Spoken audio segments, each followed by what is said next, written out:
Please ہمارے channel کو subscribe کر کے ہمیں سپورٹ کریں، شکریہ۔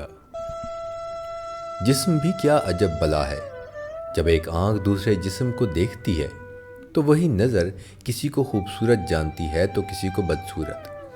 کسی کا حسن یہ طے نہیں کرتا کہ ہم اس کے دیوانے ہوں گے یا نہیں، بلکہ ہماری نظر کی چاہ یہ طے کرتی ہے کہ ناظر کس حد تک ہمیں بھائے گا۔ یہ الگ بات ہے کہ دل پھینک عاشقوں اور لفظ جسم کے پجاریوں کی کمی نہیں جو ہر کسی پہ فدا ہوئے رہتے ہیں۔ کہتے ہیں عورت کو محبت کے لیے بنایا گیا ہے، پھر بھی مرد کو ہر عورت سے محبت نہیں ہوتی، بلکہ وہ کسی خاص پر ہی اپنی توجہ مرکوز کرتا ہے۔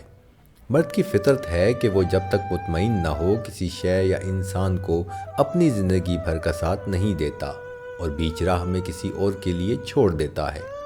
مرد کبھی بھی اس عورت سے مطمئن نہیں ہوتا جس کی دو چیزیں چھوٹی ہوں، ایک اس کی سوچ اور دوسرا اس کی آنکھیں۔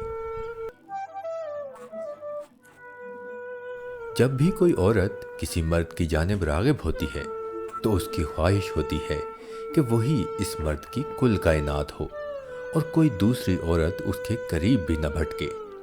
پر بیشتر خواتین کسی بھی مرد کو اپنے دل و دماغ میں بسانے سے پہلے یہ نہیں سوچتی کہ اس مرد کی زندگی میں پہلے ہی کوئی عورت موجود ہے یا نہیں، کہیں وہ خود ہی تو اس مرد کی زندگی میں دوسری عورت نہیں۔ بعض خواتین تو دوسری عورت ہو کر بھی خود کو پہلی تصور کرتی ہیں اور پہلے والی کو اس مرد کی زندگی سے چالیں چل کر نکال باہر کرتی ہیں۔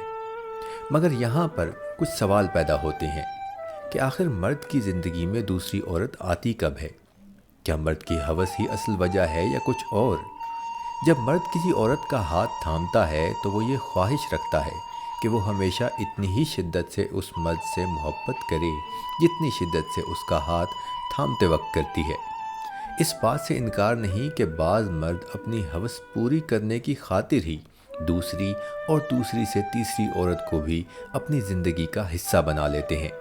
مگر اصل مسئلہ یہ ہے کہ ہمارے معاشرے کی خواتین کا یہ المیہ ہے کہ ایک سے دو بچے ہو جانے پر وہ اپنی ساری توجہ بچوں پر مرکوز کر دیتی ہیں اور مرد ان کی زندگی میں محض ضرورت پوری کرنے کی ایک شے بن کر رہ جاتا ہے۔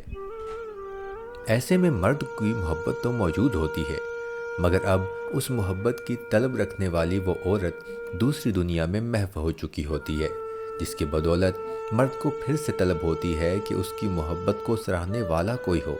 اور ایسے میں جب کوئی غیر عورت اس مرد کی جانب متوجہ ہوتی ہے تو وہ مرد اس محرومی کے احساس کو دور کرنے کے لیے اس عورت کو اپنی زندگی میں جگہ دے دیتا ہے۔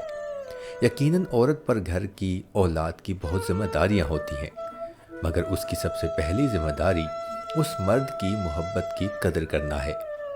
عورت کسی بھی ایک پہلو کو نظر انداز نہیں کر سکتی، بس اسے ان رشتہ اور ذمہ داریوں کی ترجیحات کو ترتیب دینے کی ضرورت ہے۔